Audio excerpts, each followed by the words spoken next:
지금부터 경어 대선사 선시 강좌를 시작하도록 하겠습니다.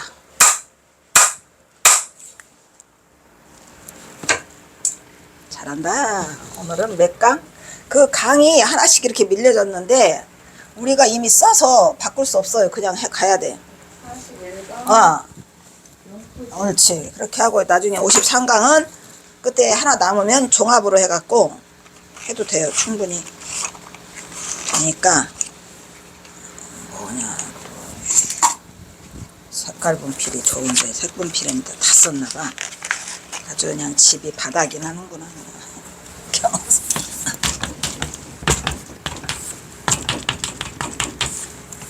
경어선시 특강 40일 뭐냐, 40일. 오늘은 용포제 서당을 열고 유생들을 만나다. 색깔이 있으면 좋겠다.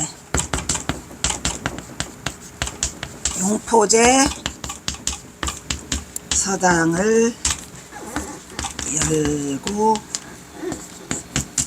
유생들을 만나다. 몇 명? 26명. 근데 우리 경호사도 참 대단하세요. 유생들 이름 26명을 다 걸어내놓으면 어떡한데요, 스님? 26명의 유생들을 만나면서 경호사가 8년간 거기서 보내시게 되는데, 이 용포제도 그래요. 용포제도. 그죠? 이름 멋있어? 우리 경어연구소 가면은 문 앞에 바로 이 용포제 서당 그 팻말을 이렇게 56만원 주고 내가 했지. 경어선사 거 글씨를 저기 해다가. 근데 아주 멋있어요. 근데 용포제라고 하는 거는 말 그대로 용용자에다가 그 물가포자예요. 그러니까 그 물가에서 용이 이렇게 뛰어놀았다 이런 얘기요. 그런 서당이다 라고 해갖고 경어선사만이 지을 수 있는 독특한 이름이 되겠죠. 그래서 이 용포제 서당을 어디서 열어요? 용포제 서당을 오하천 내 집에서 열죠. 이 오하천이 없었으면 큰일 날 뻔했어. 그래서 오하천이라는 그 양반 유생에게서 그 집 문간판을 얻어서 하는데, 이제 처음에 만난 게 경어선사가 3인방을 만나잖아요. 그죠? 3인방을 장두르번에서 만난단 말이에요. 3인방이 김탁, 이름은 담녀야. 담녀. 그죠? 담녀. 그리고 김소산, 그 다음에 오하천. 이렇게 3명을 만나는데, 요 3명 3인방 중에서 이제 그 중에 이제 김탁네 집은 너무 부자야. 성장동이라. 근데 경어선사가 싫어해. 성 안에 있어서 나는 좁게 숨어야 되겠다 해가지고 성 밖에 있는 하청동, 그죠? 하청동에 오하천네 집에서 문간방을 살아요. 처음에는 김탁이네 집이 내줬죠. 김탁이 집이 내줬는데 사양을 하고 오하천네 집에 가서 용포제라고 이름을 붙인 서당을 만나가지고 거기서 지난번에 나가지고 호계풍류, 그죠? 용포제 놀이는 호계풍류에 비긴다라고 해가지고 사람들이 많이 모여. 응? 그 저기네 해운법사처럼, 독림사의 해운법사처럼 그 도연명하고 육수정하고 이렇게 모이는 것처럼 떨거지들이 이 서당을 중심으로 모여가지고 용포제 놀이를 하는데, 이제 호계삼소라고 해가지고 경어선사가 하는 그게 이 용포제 서당이에요. 경어사가 용포제 서당에 꽤 많이 계시죠. 거의 만으로는 아니고 거의 6년, 횟수로 6년을 계시면서 1910년 한일합방이 되니까 1910년 8월 29일 날 한일합방이 돼요. 근데 이제 그때 그 남쪽에서 8월 15일, 그러니까 음력 저기 설날하고 추석은 와요. 2번씩 1년에. 근데 와서 이제 하는 말이 굉장히 경계가 심해졌다. 더 소멸될 것 같다. 그리고 한일합방이 될 것 같다 라고 하는데, 한일합방이 되니까 경호사가 보따리를 싸가지고 늦게, 그러니까 이제 이 8월 29일 지나서 이제 10월 달쯤 해가지고 그때 남전당 한규가 와요. 남전당 한규한테 나는 이제 간다. 삼수갑산으로 가고, 그걸 마지막으로 해서 남전당 한규랑 이별을 서로 하는데, 이제 경사가 갑산으로 정한 이유는 삼수갑산이니까 강계보다 더 오직 꼴짝이가 대한민국의 극지가 갑산인가. 경호선 팔자가 그렇게 돼 있었나 봐.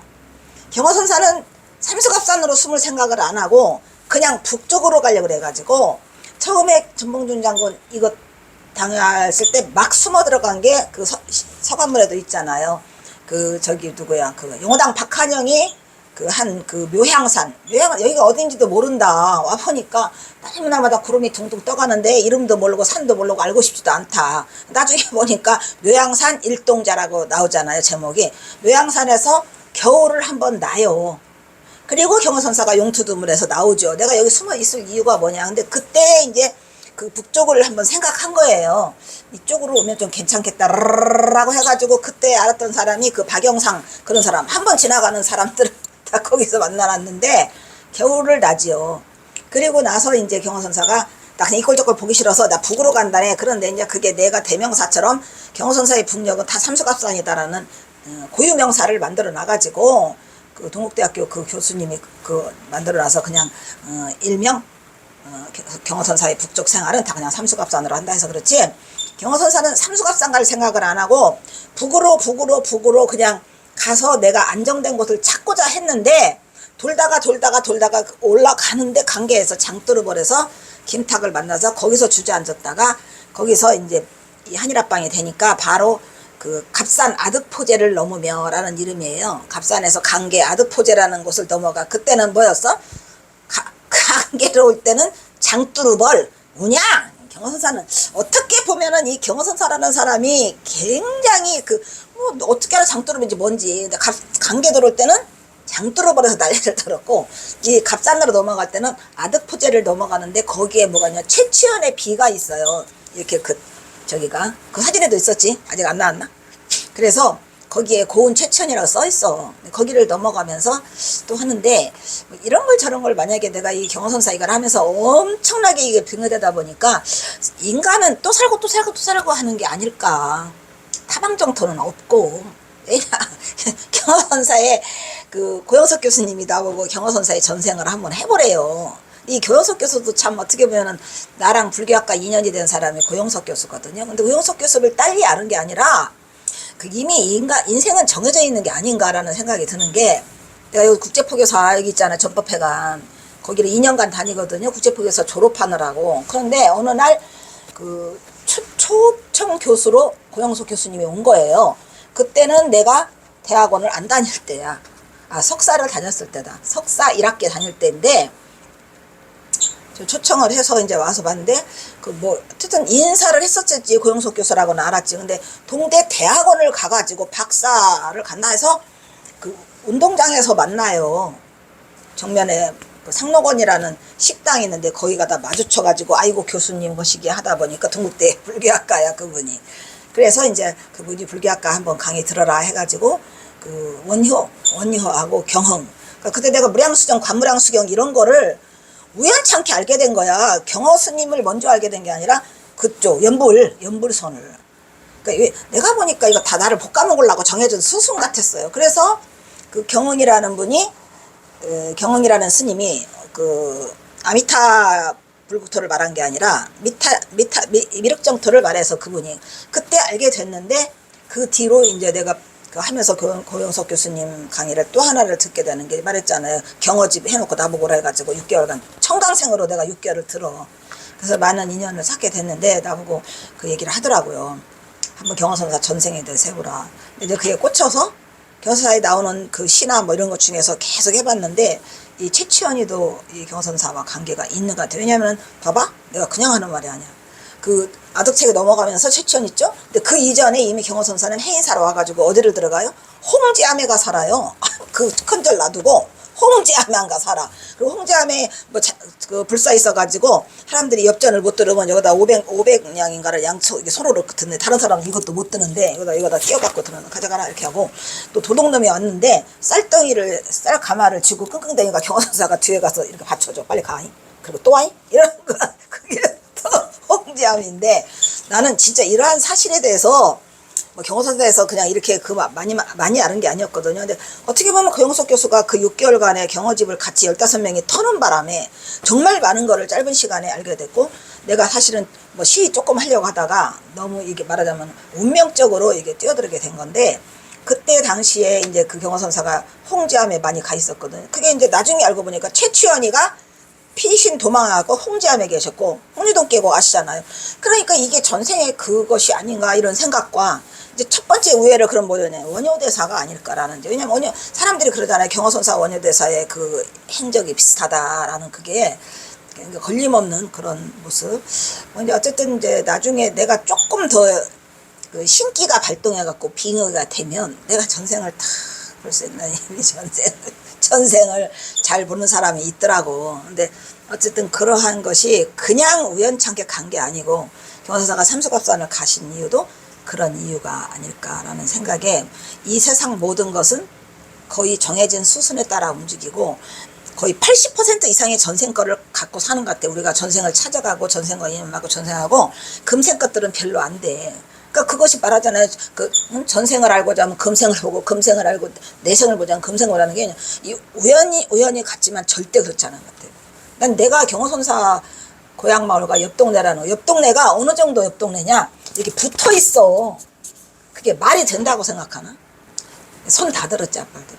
그러니까 익산군, 왕궁면, 광암리, 상암부라는 익산군과 그 봉동면이 합쳐져 있어. 여기서부터 봉동입니다라고 하는데, 그 경계 따라 들어오니까 바로 왕궁면 면사무소가 있었고, 우리 집에서 거기서 걸어가면 10분 거리 정도. 근데 놀라웠죠. 왜냐면 나는 진짜 벌벌벌 떨리는 56년 만에 거기를 찾아갔거든. 지금도 있어요, 그 집이. 우리 이모네 집이 그대로고, 내가 살았던 집, 내가 소꿉장난 했던 그 동산까지 다 있다니까. 그래서 내렸죠. 아니, 여기는 왜 개발을 안 하고 이러고 있냐니까, 거기는 차가 안 다니는 길이래요. 그래서 그 뒷동산이 그대로 있더라고. 내가 고구마 캐던 그거 뒷동산 소꿉사지라는, 놀라웠죠. 그래서 그때 내가 그 김태준 씨랑 같이 갔다가 고속도로 오면서 그냥 아팠고, 집에 와서 엄청 토하고 아팠어요.